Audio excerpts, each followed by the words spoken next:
In the first part of this video lecture, we saw that we can always from some measure define a new measure on a measurable space by means of a function which we call density, which is a function that plays the role of an amplifying or attenuating a factor. And from there, we saw how from the real line with the Lebesgue measure, which is infinite, we can define a probability measure by specifying if we consider a function whose integral equals to 1. And now let us formalize this concept and give it a name.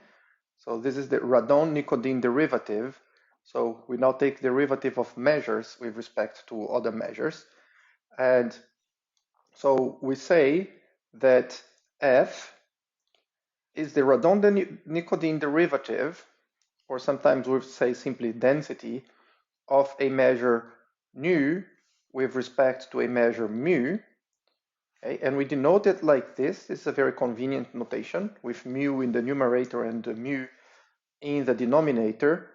Okay, we denote it like this, and we say that f is this Radon-Nikodym derivative, or this density, exactly if the measure nu can be described by integrating the function f on each measurable subspace. And so it is not exactly the same approach as in the proposition. In the proposition, we said f, if we have a function f, then we can from mu define nu. And now we're not specifying who came first, what happened. We have two functions, mu and nu. And we're wondering, are these functions mu and nu related by something like this? And if yes, if we can find such a function f, such that this property will hold for every a, then that function f, we call it the Radon-Nikodym derivative of the measure. So when there is such a function, we say that the derivative of nu with respect to mu exists. And it is interesting to note and important to note that we use this article, the Radon-Nikodym derivative, because it is unique. If it exists, it is unique. Unique in what sense? We're talking about, let's write this again. We're talking about saying that the measure of every set A is given by integrating a certain function on that set A, where the function, of course, does not depend on A. So some fixed function A, some fixed function f, and we can evaluate the measure nu of A for every A by this function.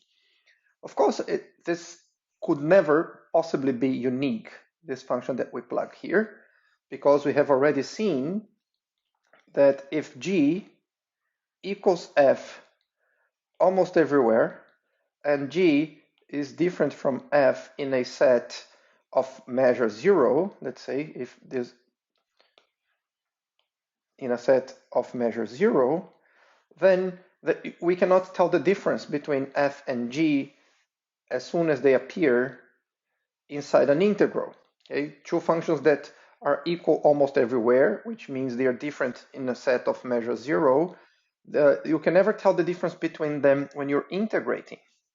So in which sense is it unique? Well, it is unique in the sense that this is all you can get. Okay? And you can, so unique in the sense that every other function that is also a Radon-Nikodym derivative of nu with respect to mu, it must be equal to the first one at almost every point. Okay, so any two functions that can serve as the Radon-Nikodym derivative, they must be equal except on a set of measure 0.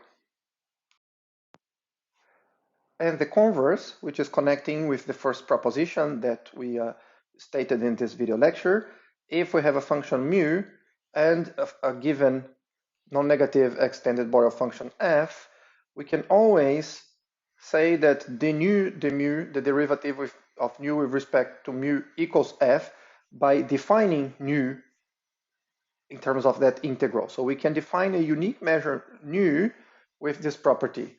So it can be either we have a measure mu and a measure nu, and we wonder, are they related by this integral?